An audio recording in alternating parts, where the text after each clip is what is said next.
आप फजूल की बहस कर रहे हो। मैं आपको कह रहा हूँ आपने समन क्यों नहीं काटे? 10 महीने में बोलने के बावजूद भी समन नहीं कटा इसमें आज तक। ये रिपोर्ट जब आवश्यक नहीं है तो आपने किसी को चलते फिरते ये रिपोर्ट क्यों दी? कई बार शादी में होते हैं सर, कई बार शादी का वो फंक्शन होता है सर, कोई कुछ होता है, इसलिए हम पहले कॉल करते हैं सर। उसमें client को। 365 दिन लगेंगे। फिर आपने इसको ये ऐसा सर्टिफिकेट क्यों बनाया? भाई आपने रिव्यू किया कभी डिमार्केशन की केस? तो फिर बताया नहीं आपने क्या करना है इसमें? Demarcation, mutation, correction of revenue entry, basic चीजें, इसी के लिए जनता घूमती रहती सारे दिन। मुझे ये बताओ भाई प्रोसीजर क्या बोलता है? प्रोसीजर क्या बोलते हैं बताओ? समन की तमील होनी चाहिए बस सर। भाई आप ऐसी रिपोर्ट हर किसी को देते हो? पटवारी ने रिपोर्टें बना के ऐसे हर किसी को दे, ऐसा प्रोविजन है हर किसी को रिपोर्ट बना के देने का? आधे दफ्तर तो भीड़ मेरे दफ्तर के बाहर होती है, रोते लोग आके। राजधानी शिमला से ये खबर है। यहाँ डीसी अनूप कश्यप ने पटवारी और कानूनगों की जमकर क्लास लगाई। दरअसल 150 के करीब पटवारी कानूनगो बैठक में मौजूद थे। डीसी ने साफ कहा कि राजस्व विभाग की जो छवि है वो जनता के बीच ठीक नहीं है। इतना ही नहीं, फील्ड स्टाफ का व्यवहार भी आम जनता के साथ ठीक नहीं है। और उन्होंने ये कहा कि छोटे छोटे कामों को लेकर लोग परेशान हैं, उनके काम लटक रहे हैं और छोटे छोटे कामों में बहुत समय लग रहा है। दरअसल इतना तक इस बैठक में देखने को मिला कि कानूनगो को अपनी फील्ड का भी ज्ञान नहीं था। 90% कानूनगो जवाब नहीं दे पाए जब उनसे उनके अधिकार क्षेत्र के बारे में फैक्ट फिगर देने को कहा। इसके अलावा बैठक में जो मौजूद थे उपमंडलों के पटवारी, उनसे पूछा गया कि आप कितनी ग्राम सभाओं में गए, तो पता चलता है कि सिर्फ 2 ही पटवारी 1 साल में हुई ग्राम सभा में उपस्थित रहे। इसके अलावा अन्य कोई भी पटवारी ग्राम सभा में मौजूद नहीं रहा। उपायुक्त ने निर्देश दिए हैं कि पटवारी को ग्राम सभा में उपस्थित रहना बेहद आवश्यक है। 50% पटवारियों को तो अपने पंचायत के पंचायत सचिवों के बारे में ही पता नहीं था। तो आप अंदाजा लगा सकते हैं। आम जनता आपने अक्सर देखा होगा, राजस्व के जुड़े कामों में बहुत चक्कर उन्हें काटने पड़ते हैं दफ्तरों के। डीसी ने भी कहा कि आधे से ज़्यादा लोग तो मेरे दफ्तर में आते हैं, यहाँ परेशान रहते हैं। उन्होंने साफ शब्दों में पटवारी कानूनगो को कहा, एसडीएम तक को कहा कि आपने फील्ड स्टाफ के साथ अब तक कितनी बैठकें की?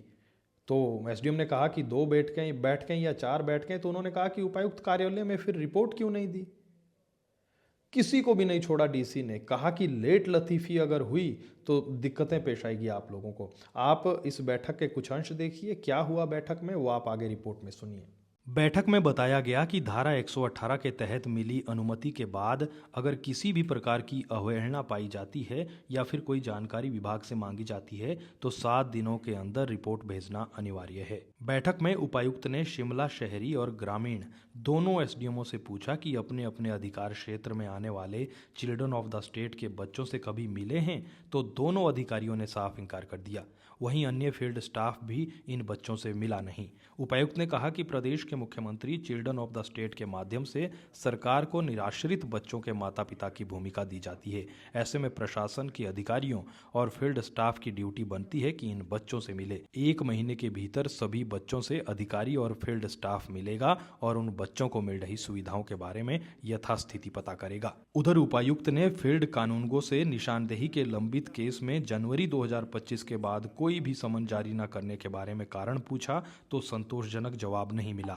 उपायुक्त ने कहा कि 11 महीने तक एक समन न निकालना मतलब विभाग की कार्यप्रणाली पर सवाल उठना लाजमी है।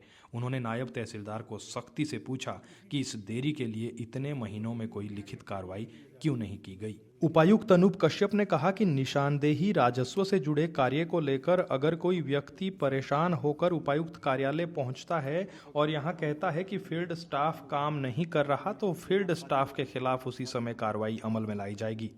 शिमला शहरी और ग्रामीण के बहुत से लोग रोजाना उपायुक्त के पास राजस्व कार्यों के संबंध में पहुंच रहे हैं।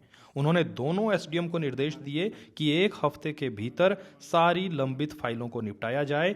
कानूनगो और पटवारियों की लेट लतीफी का खामियाजा आम जनता को ना भुगतना पड़े। उपायुक्त ने सभी पटवारियों को अपने अपने क्षेत्र के लंबरदारों के नियुक्ति पत्र चेक करने को कहा है।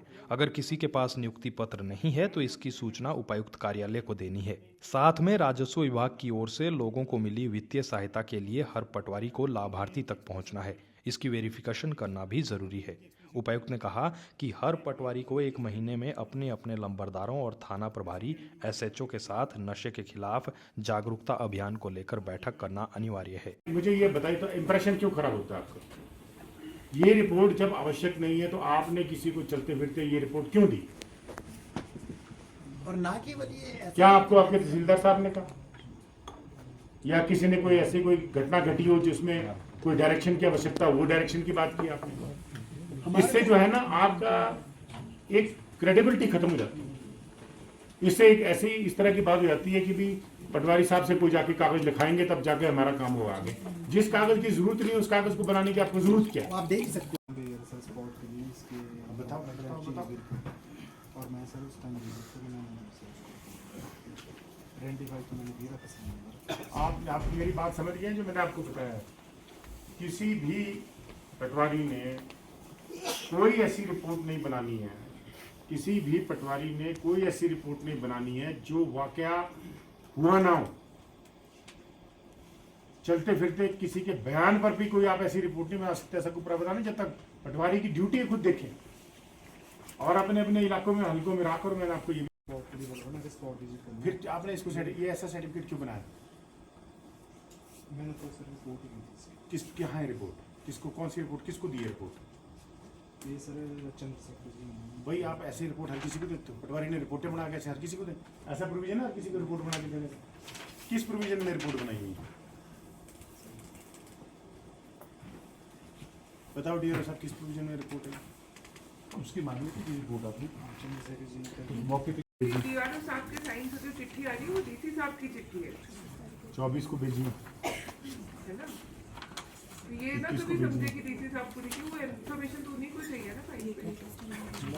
Work for DC office all over किसी हम में से किसी के भी साइन चाहिए that is required by DC office. ना तो क्लैरिटी भिजवा देता हूँ।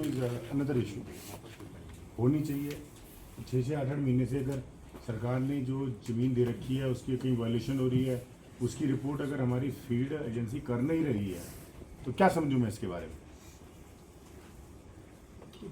मैं एक चीज़ दूँगा, इसका ऑफिस ऑर्डर निकालो। 118 की वायलेशन के बारे में जो इन्फॉर्मेशन मांगी जाती है अगर वो 7 दिनों के अंदर नहीं आएगी तो आप डिलेक्शन ऑफ ड्यूटी की कार्रवाई प्रारंभ करें।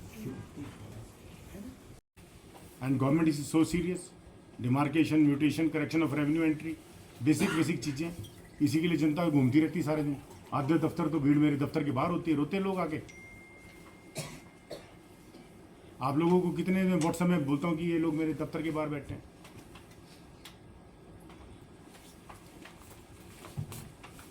इसको लो 4-5 फिर क्या है? अगली नोटिंग क्या है? कुछ नहीं है इसी में तो मैंने की ये किसी में नहीं भैया, किसी में अपनी मर्जी थोड़े मूड में आया कर दिया नहीं है। बोला था ना। मुझे ये बताओ भाई प्रोसीजर क्या बोलता है? समन प्रोसीजर क्या बोलते हैं बताओ? समन की तमील होनी चाहिए बस सर। उस वक्त है सर हम कॉल करते पहले सर ना लोगों को सर बेटी मार के सर। कई बार शादी में होते हैं सर, कई बार शादी का वो फंक्शन होता है सर, कोई कुछ होता है, इसलिए हम पहले कॉल करते हैं सर। उसमें client को। 365 दिन लगेंगे? कब की है एप्लीकेशन? ये सर 8/1/2025। हाँ जी अब क्या महीना हो गया? 18/1/2025 की सर। हाँ 18 भी चलो मान लो, फरवरी मान लेते हैं और जी सर। तब भी 10 महीने हो गए। ये सर तो ये मैंने तो ये कॉल किया सर उनको कई बार किया सर, उनको 2-3 बार कर दिया। आप फजूल की बहस कर रहे हो। मैं आपको कह रहा हूँ, अपने समन क्यों नहीं काटे? तो समझो मन भाई आपने रिव्यू किया कभी डिमार्केशन की केस? तो फिर बताया नहीं आपने क्या करना है इसमें? नहीं मैंने इनको यही कहा है सर कि हर बार इतलानामा जारी करना है और उनसे नोट कराना है। आपने इनकी एक्सप्लेनेशन कॉल की? और यदि ऑब्जेक्शन करते हैं आपने इनकी एक्सप्लेनेशन कॉल की? क्या आपने डिमार्केशन का केस पेंडिंग पड़ा है? जरूर करते हैं सर हर महीने। तो ऐसा क्या रिव्यू हुआ जब आगे गाइड ही नहीं करना? तो कहा है कि आपकी गाइड करके 10 मीटिंगें होगी आपकी 10 महीने में। 10 महीने में बोलने के बावजूद भी समन नहीं कटा इसमें आज तक। ये ऐसा हो गया सर, हुआ सर डिले का कार्य। एक सेकेंड, अब मैं आपसे पूछ रहा हूँ, आप सुपरवाइजर अफसर, 10 महीने में आपने एक बार नहीं लिखा कि ये गलत काम हो रहा है और आप इन सब की वो काटो, फिर नहीं आता कोई समझ में आता बोलो। आपने प्रोसेस ही नहीं किया इनिशिएट। सर इंस्ट्रक्शन कर रहे हैं उनको दिए कि- किसको? हर बारी ये यही कहते हैं इनको कि नोट कराओ उनको प्रॉपरली, और उनसे जो भी उनकी स्टेटमेंट है वो रिकॉर्ड करो। तो भाई नोट कैसे कराओगे हर जब बार। तक आप उनको इतला नहीं दोगे? जब भी इतलानामा देते हैं फिर तो दिया ही नहीं इतला। ये सब चीज़ें आई तो उसके बाद आपने बताना नहीं था। जब आप ये तो एंट्री कर रहे हो कि फलां सूचना दी गई, ज्ञात और रास्ता खुदाई किया जा रहा है, क्या ये ड्यूटी नहीं है हमारी प्रोटेक्ट करना सरकार की प्रॉपर्टी को? फिर भाई ऐसा ना, तहसील को क्या रिपोर्ट, क्या कर रहे हो इसमें, कहाँ दर्ज है? अल्टीमेटली क्या हो रहा है और आपने क्या पाया? कम से कम की बात है, 24 की बात है, 1 साल ऊपर 1.5 साल हो गया।